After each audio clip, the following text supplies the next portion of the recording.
But inflation still remains at uncomfortably or unacceptably high levels, and therefore monetary policy has to act, and there are also several uncertainties which are clouding the outlook.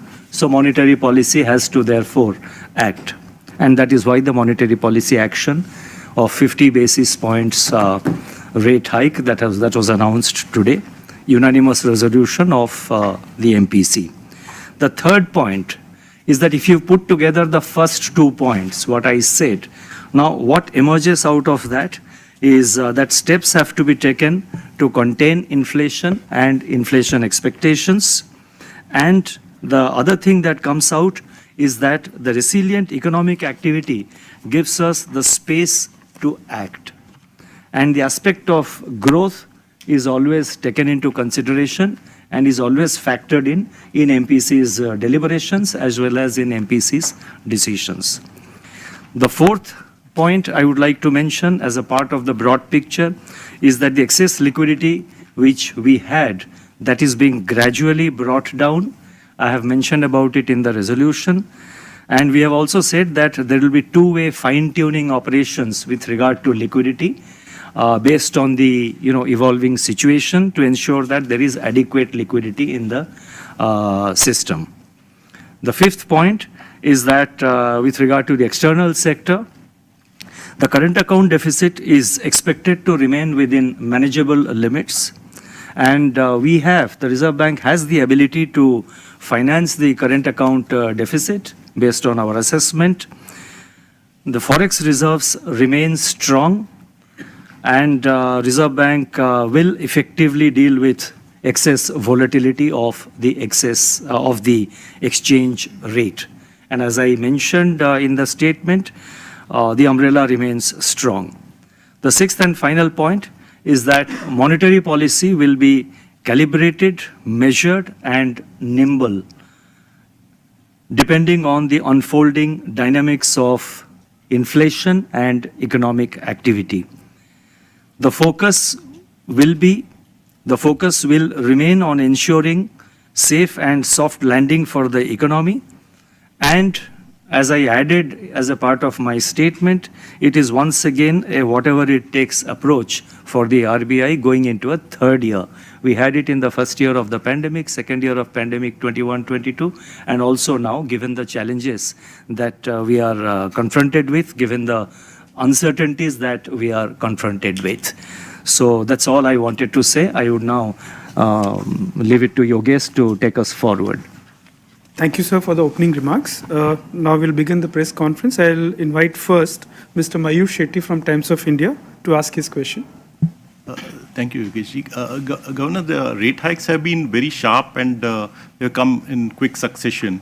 Are you not worried that this will kill demand, given that they are getting passed on also immediately due to the repo rate linkage to areas like home loans? And the second part was your rate hike comes even after you made an observation that inflation appears to have peaked and we've seen commodity prices coming off. So to what extent is your action linked to the external front? You see, inflation still remains at 7%, unacceptably high levels. And even according to our projections, they remain above 6%. For the next, for the first 3 quarters of the current year. The fourth quarter projection, we have said 5.8.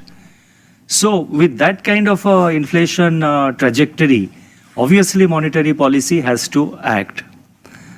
With regard to the repo rate actions that we have taken, if you see it in a comparative perspective, although our decisions are primarily driven by our domestic factors and domestic situation, but if you look all around, other central banks today, 50 basis points, if I can say, has become the new normal. And quite a number of central banks are now hiking by 75 to 100.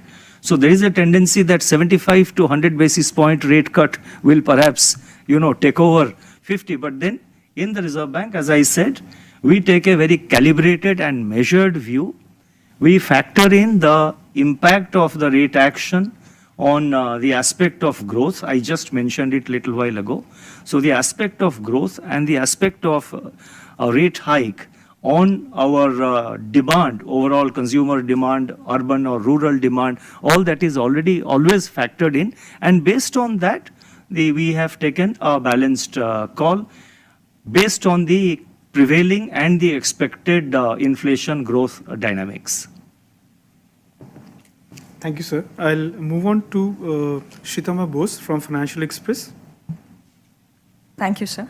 My first question is on the liquidity situation, with that turning very volatile. Since the impact of the past hikes have not been fully passed on to deposits so far, how do you see that situation evolving going forward as we enter into a spate of more volatile liquidity conditions generally? And for your inflation forecast that you've offered today, sir, has the impact of the past two rate hikes been factored into that? They have been factored in, but I think I would ask Deputy Governor Michael Patra to take both parts of this question. Yeah, once a rate action is taken, it's a fact, and we use all facts to make our projections. If we do not take into account prospective actions, so in that sense, it's a baseline scenario. But the baseline scenario includes the fact of us having acted before. As far as the liquidity situation is concerned, you might have seen that there is very aggressive deposit mobilization, starting with the bulk deposits, and we expect deposit mobilization to catch up with credit very quickly. Thank you, sirs. I'll move on to Mr. Govardhan Rangan from Economic Times. For long, the policy was aiming to get the economic recovery what is into a durable mode. Now, if you look at the credit deposit ratios, it's at 110%. Look at the incremental credit deposit, and credit is growing at 14%. And the external demand is also very strong, and CAD is projected to be somewhere around $100 billion. All these are going to have an implication on the liquidity in the system. All right. So, what is going to be the RBI's response in terms of liquidity when there is going to be a strong economic recovery taking place with a kind of a huge current account deficit as well? Thank you. See, what is the most likely scenario is that the banks will, the most likely scenario, of course, it's a decision left to the individual banks, but the most likely scenario is that the impact of the rate hike will be passed on by the banks to the deposit rates. Already the trend has started. Quite a number of banks have increased their deposit rates in the recent weeks, and that trend will continue. Because when there is a credit offtake, obviously the banks can sustain and support that credit offtake only if they have higher deposits. They cannot be relying on central bank money on a perennial basis to support credit offtake. They have to mobilize their own resources and own funds. So that is something which is the most likely scenario. With regard to liquidity, as I have said it, as you know, as has been said in my statement, that we will do two-way operations for dealing with the liquidity situation that is prevailing. Last month there was a sudden squeeze on liquidity because of very high GST and other tax collections. So that was just for about 3-4 days. So therefore we conducted that the fine-tuning operation of injecting repo. We did a repo operation of 3 days maturity. So our effort will be to ensure that there is adequate liquidity, and the rest for supporting the borrowing, for supporting the credit offtake, I think the banks will. I mean, the most likely scenario, I just repeat myself, is that the banks will raise their own, perhaps the deposit rates, and they will take efforts to mobilize more deposits. Deputy Governor Patra just mentioned about banks, launching deposit mobilization drive. So that process, I would expect, will continue. In terms of the MPC's decision itself, how much did the currency weigh? The movement of currency, because there is a line mentioning about the US dollar appreciation could have an impact on the inflation as well. So how much did it weigh on the MPC's unanimous decision? The MPC, the monetary policy is an inflation targeting framework. while keeping in mind the objective of growth. So therefore, it is the inflation growth dynamics which is the primary factor that determines monetary policy actions. Exchange rate indirectly may come in because it leads to, a rupee depreciation leads to imported inflation. So its impact on inflation is definitely a factor, but the rate per se is not a factor for the MPC to really deliberate upon or base its decision on the exchange rate. Thank you, sir. I'll move on to Ms. Lata Venkatesh from CNBC TV 18. Thank you, Yogesh. Thank you, Governor. So you reiterated that the macros are resilient, and in your speech as well, you point out that growth is fairly good. You point out that capacity utilization is higher than the long-term average. And of course, import demand has been aggressive. So still, our real rates are deeply negative if you go by current inflation rate. So will you want to front load and come to positive real rates quickly? And how does RBI look at the neutral rate? Do you look at it as 1% plus, 0.75 plus inflation? Also, if you can give what is your CAD forecast, current account deficit forecast, separately? So 3 parts to your question, and please remind me if I forget one. With regard to the CAD forecast, we have done our various scenario analysis, assuming various levels of crude and commodity prices. And based on that analysis, we do feel that the CAD will remain at sustainable levels. But the number I would not like to mention. And this is a continuing exercise. I mention one number, the number may undergo a change depending on the evolving situation. But at this point, based on our forecast also, we feel that the CAD will be at manageable levels. Now, with regard to negative interest rates, yes, negative interest rates are a matter of concern, and that is something which obviously engages the attention of the MPC during its discussions and also internally in the Reserve Bank. And with regard to what was the other thing? The specific question is, will you want to front load and come to positive rates quickly? Okay, now that is something which I'm afraid I cannot spell out, because it will depend on the evolving dynamics. And there are 2 aspects to it. One is our primary target of, bringing down inflation closer to the target and factoring in the aspect of growth and so many international uncertainties and developments. So the exact approach, whether we will front load or we will space out, it is for you to really assess. So far as the MPC is concerned, as I just said at the beginning, the MPC will take measured and calibrated action depending on the evolving situation. Beyond that, it will not be possible for me to provide an actual, a kind of a roadmap that this is how we are going to do. Perhaps you are referring to the kind of dot plot that US adopts, but in an uncertain environment that we are living in today, extreme uncertainty, I think the dot plot itself will have to be revised every fortnight. No, my minimal point is that even your year ahead inflation forecast is 5%. You'll have given that new number for the first quarter. And that is still 1 percentage point above the 4%, which is the MPC's target. Therefore, will you front load? I think, would you like to approach? Is there something we would like to add? When we were in the pandemic mode, there was only one thing that was moving. That was inflation was high and the policy rate was low. Now we have 2 moving parts. One is the policy rate is rising and inflation is likely to fall. So anything can happen. Now there are 2 moving parts. It might be sooner or it might be later. Thank you, sirs. I'll move on to Mr. Anup Roy from Bloomberg. Thank you, sir. Sir, I'll take Lata ma'am's question a little bit more. Sir, CAD, you are saying it will be sustainable, and earlier you have said the CAD is modest. After the trade data, recent trade data, some analysts are saying CAD can be 4% of GDP. So what gives you confidence that CAD will be sustainable and modest? And what is, in your previous study also, sustainable CAD was around 2.5% or something like that. I thought I answered that question, but I think let Deputy Governor say if he wishes to add anything.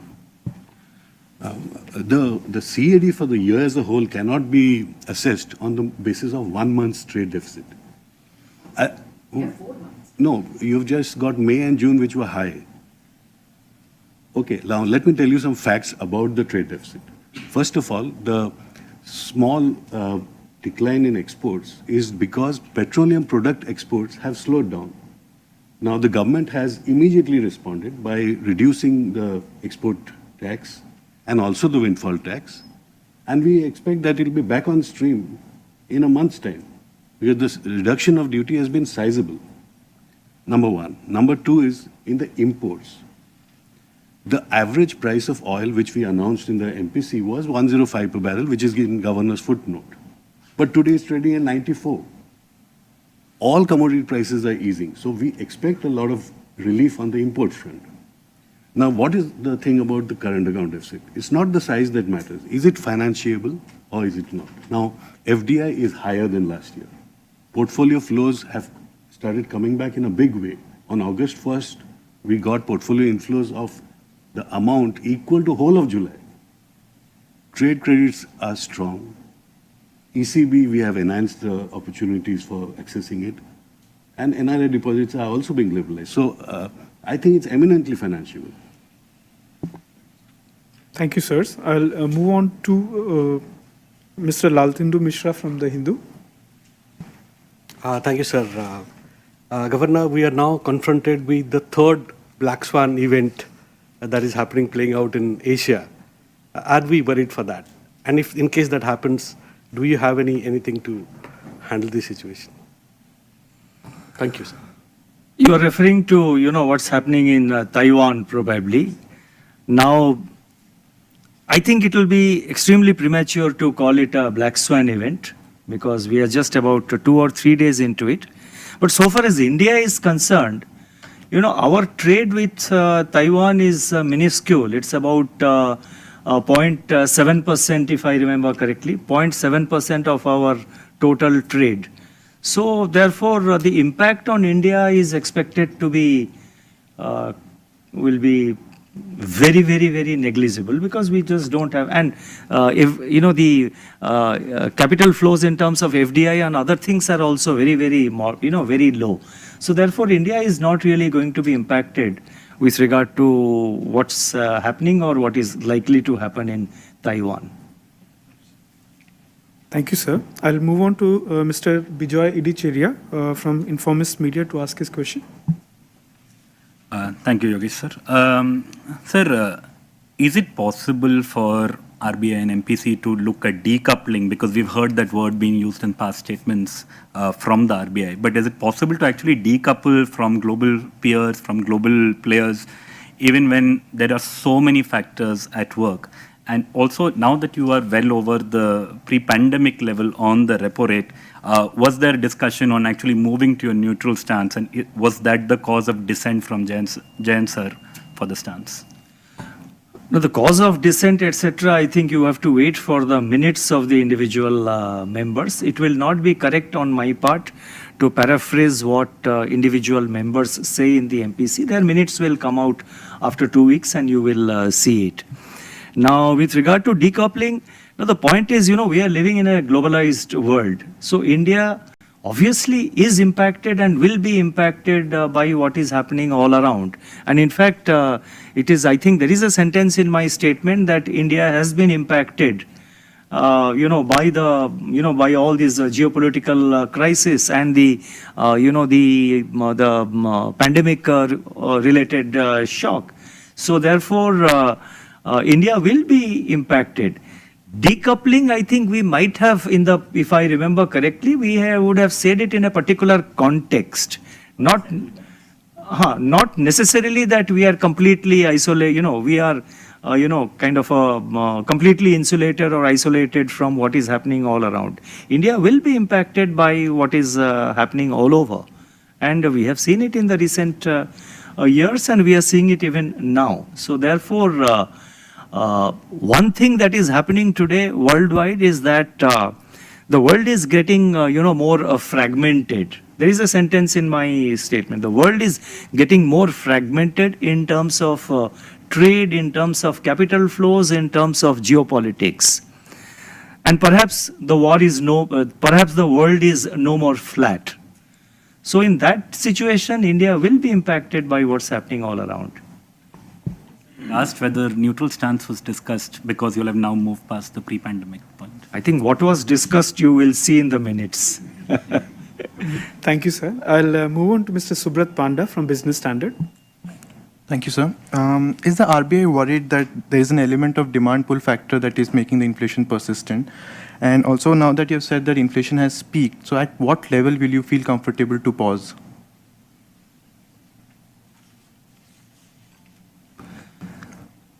So far, the current inflation is concerned, I think the demand pull is not a significant factor. It's primarily due to various supply chain issues and because of various international developments and because of imported inflation. India did not inject the kind of liquidity and other kind of stimulus support which many other countries, especially advanced countries, provided to their economies, which has resulted in a lot of demand pressure, and there is naturally that has fueled inflation. So far as India is concerned, the monetary policy actions did not fuel inflation. I mean, that is the position what comes out of our analysis today as of now. So therefore, it's essentially because of supply chain and international factors that it is happening. And what else you asked? That only, it's a very, very uncertain situation, and it's not as if I'm trying to, answer to your question. It's not as if I'm trying to be diplomatic or anything. It's very difficult to say at what level we will pause because the situation is dynamic, the situation is extremely uncertain. Thank you, sir. I'll move on to Ms. Gopika Gopakumar from the Mint newspaper. Good afternoon, Governor. Thank you, Yogesh, sir. My question is with regards to the relaxation that RBI came out with, the measures that RBI came out with regards to increasing forex inflows. It's been a month. You came out with these measures to increase NRE deposit, relaxations on NRE deposits. What has been the impact of these measures? Has there been, because bankers keep saying there's not been much demand for NRE deposits. What has been the demand? And secondly, Niti Aayog came out with regulatory framework for digital banks. Is RBI in favor of setting up digital banks? Now, with regard to the first question, we announced these capital flow measures on 6th of July, to be precise. It's exactly 1 month. Based on, and it required that the board of directors of banks will have to take a decision and will have to decide what spread they will have. And that is, I think, many banks, their boards of directors, they have decided, and they have come out with their own decisions by, announcing what kind of higher rates they will offer to the, for all these FCNR deposits. Now, it's too early. We will have to wait and evaluate. And it's too early to say what will be the impact because the banks have just decided. And so we can, I'll be in a better position to answer maybe after about a month, to this particular question. And with regard to the digital banking, etc. So, the entire digital space is under the RBI's, we are studying the whole digital world, not just for cyber security and data security, etc., but in terms of its role in the financial services sector. The digital banking unit framework we announced last month.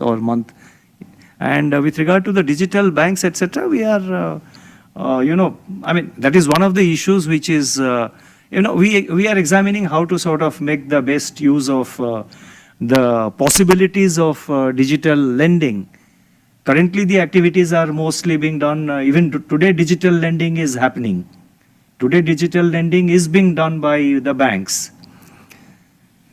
There are many, there are many licensed NBFCs which are, licensed with the RBI. They are also undertaking digital lending activities.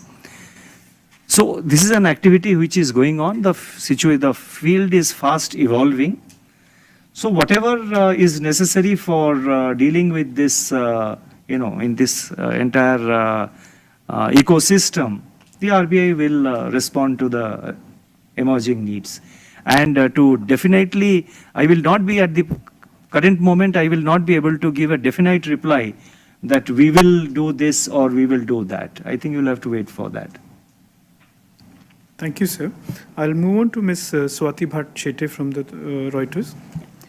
Thank you so much, Governor. So, sir, in the recent past also in your speeches, you made the RBI stand on the currency very clear. You've said that RBI is there to defend, the currency and will not let extreme volatility be there in the market. So I just wanted to understand what is the definition of volatility that you have in mind, because we have seen on certain days that the rupee has been wedged in a 5 to 8 paise band, but RBI has been there aggressively in the market. So, it wouldn't be fair to call it volatility on that particular day, and that has happened several times in the recent past. So what is RBI's definition of volatility? Is there an internal level on the currency that the RBI has in mind? Because we saw a lot of intervention when it touched 80, and, we've seen it's consistently tried to bring it below that. So just your thoughts on that. Thank you. Is it to use a cricketing parlance? Volatility would basically mean the level, the degree, and the level and degree of the swing that the ball takes. But let Dr. Michael Patra, Deputy Governor, reply to that question. I think Governor has stated this many times. We don't have a level in mind. And volatility is usually defined in terms of some measure of variance. And variance, by definition, is the departure from the mean. So we watch the departure from the mean and calibrate our actions accordingly. Thank you, sirs. I'll move on to Roisuke Hanada from the Nikkei. Hi, thank you, Yogesh, and thank you, Governor. I would like to ask about the economic crisis in neighborhood country. At this moment, is there any discussion between RBI and Sri Lankan government regarding some of the further assistance, such as the currency swap agreement or any other measure? You see, firstly, as a central bank, we do not comment on the economic developments in our neighboring countries or for that matter in other countries. We do examine them from the point of view of what impact they can have on our economy. And with regard to the discussions with the Sri Lanka government, it is always government-to-government discussions. The central bank, that is RBI, does not enter into any direct discussion with the central bank, with the Sri Lanka authorities. Government-to-government discussions are always at government level. So I'll move on to Mr. Ashish Agashe from the PTI. So this was with regard to the BBPS announcement today. How will it work for one? And secondly, sir, what is the motive behind it? Is it to reduce the margins which the RBI has expressed, its margins which the banks make, which the RBI has expressed its concerns over in the past? Or is it more of a remittance sort of a inflows sort of a measure? I would request Deputy Governor Ravi Shankar to take that question. The margins were definitely not, what came into mind when this was introduced. This was essentially a measure of convenience for NRIs and for their relatives staying here. There are a few advantages. One is that an NRI might not have access to the full suite of bill collectors that is available, more than 20,000 on the system. So they will, all of these will become available to them. Not all NRIs might have an NRE account in India, so that will also not be necessary. So the whole idea is that they will be able to pay any bill, insurance, electricity, any other utility, any bill through a system, through an interface that will be provided by exchange houses or even banks. The focus is on convenience. It is not on in any talk of spread or any such thing. Thank you, sirs. I'll move on now to Mr. Ankur Mishra from ET Now. Thank you, Yogesh ji. Good afternoon, Governor. Sir, just wanted your attention once again on the stance part with the repo rate surpassing the pre-pandemic level. I just wanted to know, will it be a fair expectation that this year the stance will shift from withdrawal of accommodation to neutral? I think with regard to future policy, frankly, as I said, it will not be possible to provide a future guidance. Usually when we are on a rate cutting cycle, it's the usual done thing and it's easier to provide forward guidance. But when we are on a rate, where we are now on a cycle of rate hikes, and given the level of uncertainty, I would not venture to provide future guidance about the rate actions. The future guidance is essentially withdrawal of accommodation. That we are withdrawing accommodation and we want to control inflation. I think from that you have to draw up your own derivatives. So second, there is only one bank which has been remaining in PCA for quite some time now, and that bank is claiming almost for 7 to 8 quarters that they are out of those PCA parameters. Not related to one particular entity, but as a process, what are your considerations for bringing that entity out of PCA? I mean, what goes behind apart from those numbers? I think Deputy Governor Jain can probably take that question. That request has been received at our end. We are examining it. It's not only the quantitative parameters, it's also the qualitative parameters which we examine before taking any decision. Because when any bank has been taken out of the PCA, it should be on a sustainable basis. Thank you, sirs. I'll move on to Mr. Anand Adhikari from Business Today. Good afternoon, Governor. Governor, what percentage of, sir, what percentage of bank deposits are, linked to external benchmark? Because I was looking at some, RBI data for the weightage average lending and the deposit rates. While the lending rates have gone up by 14 basis points, the deposit rates have gone up by 4 or 5 basis points. I just want to understand, what percentage of bank deposits today are linked to external benchmark? No, bank deposits are not linked to external benchmark. It's the bank lending rates which are linked to the external benchmark. So some banks like SBI and all, they offer the bulk deposit which are linked to external benchmark. Even the Yes Bank recently they introduced a product which is linked to the external benchmark. No, that is as you know, the deposit rates and so also the interest rates are completely deregulated. So it is for individual banks to decide their deposit rates. But so far as the central bank, the RBI is concerned, the external benchmark doesn't apply to the deposit rates. And there is no data as of today to know the percentage share of deposits which are linked to external benchmark. I mean, there is no such data. No, you are saying that some banks are linking it. Yeah. So we don't keep that data because because our external benchmark is not linked to deposit rates. Right. So therefore, the question of our maintaining that data would not arise. Thank you. If some banks are linking it to, let us say, the external benchmark like the T-bills or the 1 year, the 2 year GSEC or 10 year GSEC, I mean, it's there. It would be their decision. Okay. Thank you. Thank you, sir. I'll move on to Mr. Anurag Shah from Z Business. Thank you sir. नमस्ते sir. Sir, credit rating agency के regulation को लेकर RBI को क्या दिक्कतें हैं, क्योंकि अभी उनका जो रेगुलेटर है वो दूसरा है, लेकिन वो रेगुलेटर के द्वारा रेटिंग लोन की रेटिंग की जाती है सर. नहीं, आरबीआई को तो कोई दिक्कत नहीं है. हम सिर्फ बैंक का जो बैलेंस शीट है, जो रेटिंग्स वो क्रेडिट रेटिंग एजेंसीज प्रोवाइड करते हैं और जो उनका जो असर बैंकों के ऊपर है, हम उसी एरिया में डील कर रहे हैं. तो I think deputy governor Rajeshwar Rao probably I will request you to take that question. We don't have any issues, I think. But the fundamental fact is the rating agencies are regulated by the SEBI. but the bank loan ratings are required to give any concessional risk weights, etc., for the banks. So those guidelines have to be framed by the RBI, and those guidelines have been framed, which the rating agencies are expected to follow.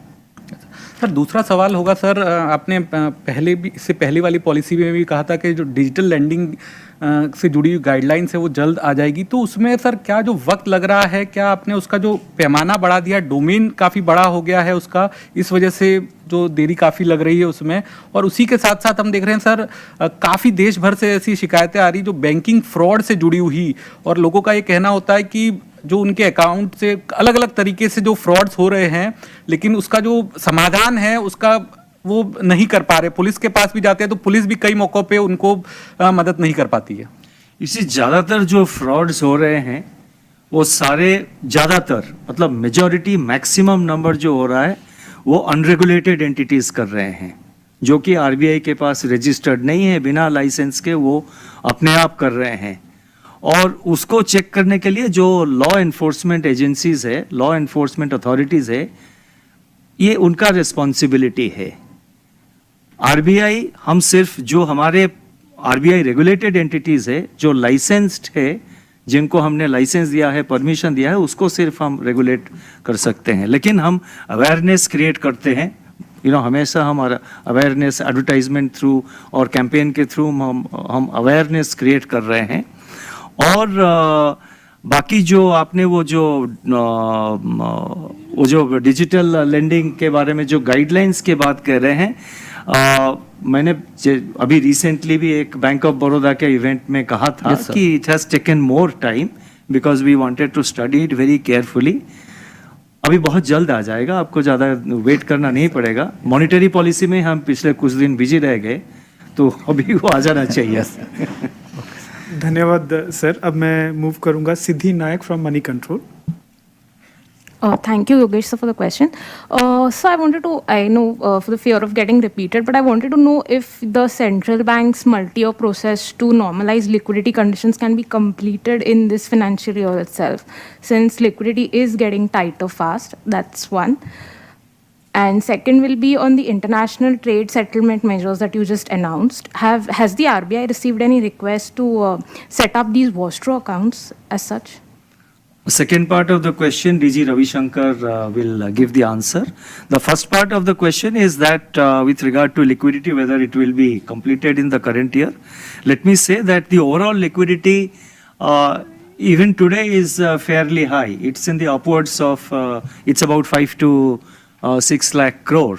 If you take into account the SDF, the money which comes to us at the end of every day under Special Deposit Facility, SDF, the amount of money under 14-day VRRR and 28-day VRRR, and the potential government expenditure, if you put all together, the liquidity in the system is upwards of 5 lakh crore, almost going up to 6 lakh crore. So therefore, जैसे हमने, just the way we have said earlier, it will be on a multi-year cycle. And also one important factor is that, some of the TLTROs which we announced in the first year of the pandemic, we announced them for a period of 3 years. So some of them will mature only in 2023. So therefore the process will 2023. So therefore the process will spill over into the next year also. I think the other part you can take. Yeah, on the Vostro, on the rupee settlement mechanism for trade, yes, we have received some requests from banks. Many large banks are still in the process of finalizing the arrangements, the internal arrangements, and there is a lot of to and fro, a lot of discussions with our team in foreign exchange. So more of them will start coming in, I think, in the days ahead. But we have received a few proposals. Thank you, sir. We are almost to the close of the press conference. With your permission, I'll take last two questions. I'll invite Mr. Vishwanath Nair from BQ Prime to ask his question. Thank you, Yogesh, sir. The measures that you announced with respect to the standalone primary dealers, I just wanted to get a sense as to what exactly it is that the RBI is aiming to achieve through this measure. The second part, with respect to the BBPS question, and I know Ashish has already asked, but other than establishing just a payment option, is it really going to solve anything major with respect to inward cross-border payments? No, I think it is just a facility as the Deputy Governor explained, it's a facility we have given. It is not really targeted to sort of, the objective is not really to sort of encourage more inward payments or more inward remittances or anything. It is a facility which we are providing.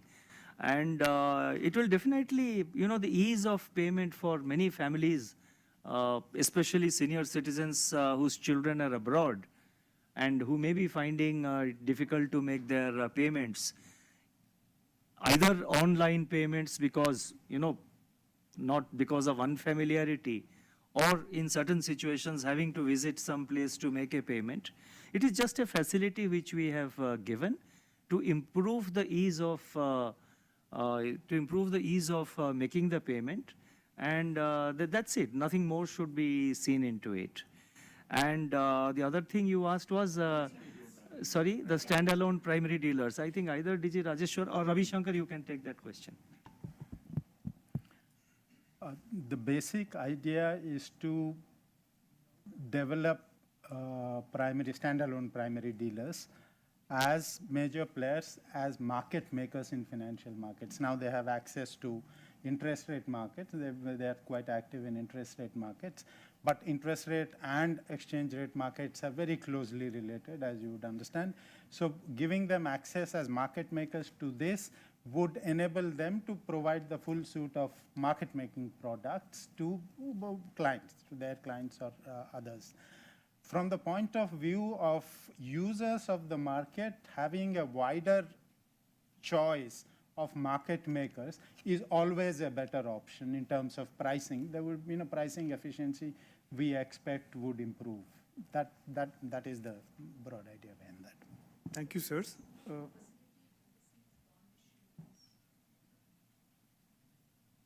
No, they might facilitate, as and when it happens, if it happens, but that is not the specific purpose of doing that. Is exactly what I said, facilitate more market making. Thank you, sirs. I'll move on to Mr. K. Ramkumar from the Hindu Business Line. Yes, sir.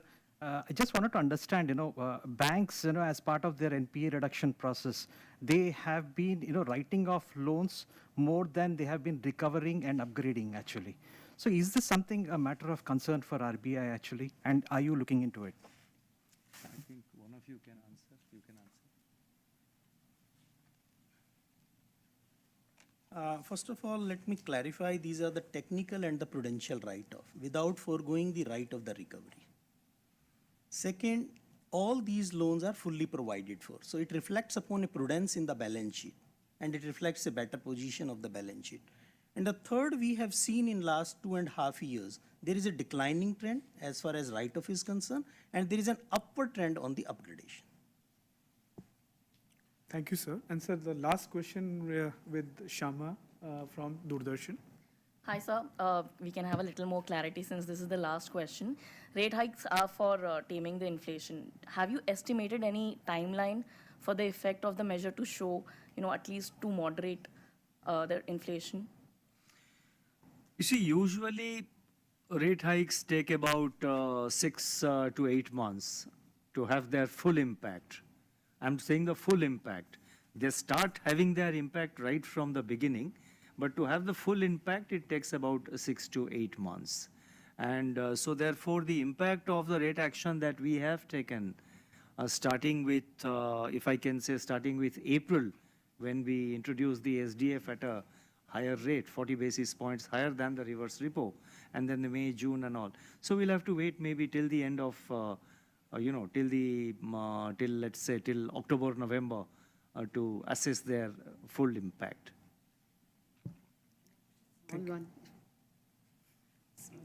Okay. So does RBI think they are close to or at neutral rate?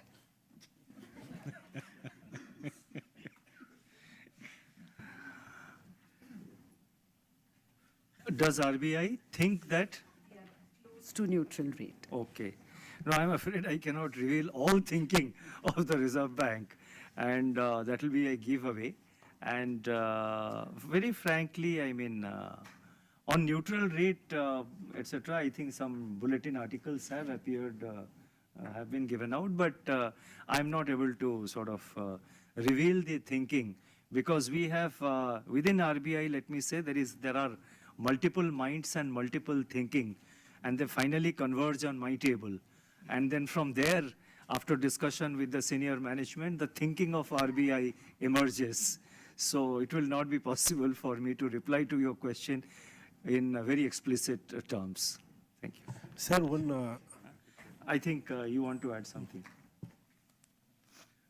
So here it is. Get your pads ready. The path to the neutral rate is a 2-milestone journey. The first milestone is when inflation falls into the tolerance band, and the second is when it aligns with the target. So, on non-MPC question, so one of the many mysteries of the central bank decisions has been the approval or rejection of these bank CEOs position. So there have been instances in the last few years where the boards have sent a proposal for 3 years, but RBI has cut it down to 1 year. And what drives these decisions? Because the question has been that if somebody is not fit for a 3 year and is not fit for 1 year also, so what is this that drives the decisions? No, I think you are referring to a specific case, and as I have said earlier, that specific cases relating to individual banks, I will not be able to reply. No, because there have been 3 instances, at least 3-4 instances. So that's why I'm not asking about one. It's about 3-4. No, it's an overall assessment of the Reserve Bank. So not possible for me to, because it can, my reply will be linked to bank X, Y, or Z. So we do not give replies, you know, in press conferences, replies pertaining to individual banks.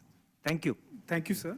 With this, we come to the close of the press conference. I thank all my media colleagues for having made it today. And thanks to Governor and Deputy Governors and my senior colleagues who have been part of the press conference. So till next time, stay safe and be healthy. Thank you very much.